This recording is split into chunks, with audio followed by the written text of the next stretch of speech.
যদি বিরহ থাকে আমিও থাকি, কে বলো শেষ হবে আগে।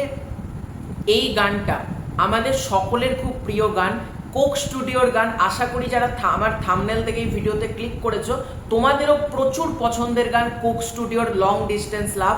এই গানটা কাদের কাদের পছন্দ এক্ষুনি কমেন্ট করে ফেলো ঝট করে।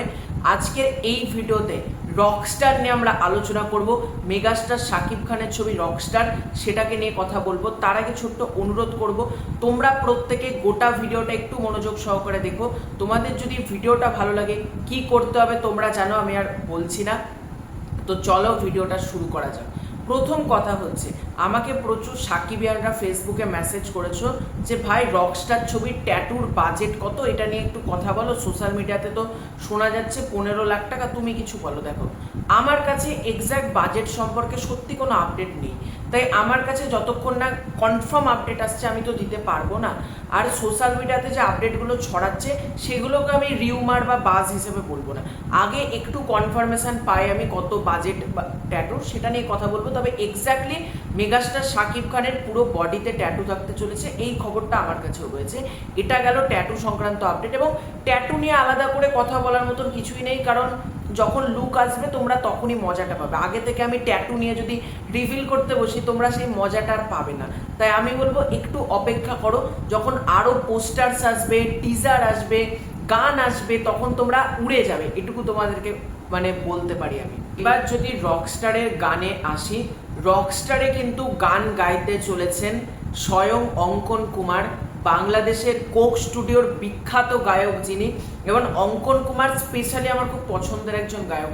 আমি যে গানটার কথা বললাম, যদি বিরহ থাকে আমিও থাকি, গানটা এতটা মারাত্মক লাগে। এবং রকস্টার ছবিতে না, দেখো রকস্টার যখন নাম হচ্ছে গানগুলো কিন্তু মারাত্মক হতে হবে। আজকে একটা অ্যাকশন ছবির গানে আমরা ফোকাস নাই করতে পারি, গান আমরা সেকেন্ডারি রাখতে পারি, আগে আমরা অ্যাকশনটাকে প্রাধান্য দিচ্ছি, কিন্তু ছবির নাম যখন রকস্টার আমাকে কিন্তু প্রাধান্য দিতে হবে গানে বেশি। গান যত ভালো হবে তত ছবির কালেকশন বাড়বে। আর আমরা সবসময় জানি একটা ছবির গান একটা ছবির হাইপ ইনস্ট্যান্ট লেভেলে নিয়ে যেতে পারে, সেটা হচ্ছে তুফান, তার প্রমাণ হচ্ছে বরবাদ। গান একটা সিনেমাকে কত বড় যে বুস্ট দিতে পারে সেটা কিন্তু প্রমাণ করে দিয়েছিল এই দুটো ছবি। তাই আমি বলবো অঙ্কন কুমার যে গানগুলো করবেন সেগুলো যেন দুর্দান্ত হয়। আর রকস্টার ছবির যে কটা গান থাকবে, শুনেছিলাম 8টা গান থাকবে, 8টা গান রিলিজের আগে দেওয়ার দরকার নেই, কিন্তু যে 4টে গান দেওয়া হবে বা যে 2টো গান দেওয়া হবে সেই 2টো গান যেন সলিড হয়। সেই গানগুলো দেখে দর্শকের যেন মনে হয় যে এই সিনেমাটা দেখতেই হবে।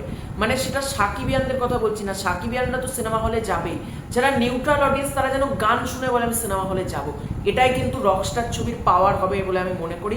দেখা যাক অঙ্কন কুমার কিভাবে গান করে। আর রকস্টারটার প্রমোশন কিন্তু মারাত্মক হচ্ছে, নিউজিল্যান্ডের খেলা চলছে, রকস্টারের প্রমোশন, এইরকম প্রমোশন দরকার।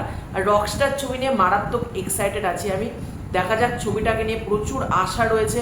মেগাস্টারকে বহু দিন বাদ, বহু বছর বাদে আমরা এইভাবে পাচ্ছি। অঙ্কন কুমারের গান থাকছে, বেশ বাবা সুমনের গান থাকছে, সম্ভবত আরও অনেকের গান থাকছে, প্রীতম হাসানের গান থাকছে। এই মুহূর্তে অনেকের নাম আর মনে পড়ছে না, এদের নাম তিনটা মনে এলো। দেখা যাক কি হয়। তো তোমাদের এই পুরো ব্যাপারটাকে কেন্দ্র করে কি মতামত কমেন্ট করে জানিও। খুব শীঘ্র দেখা হচ্ছে নতুন কোনো ভিডিওতে, ততক্ষণের জন্য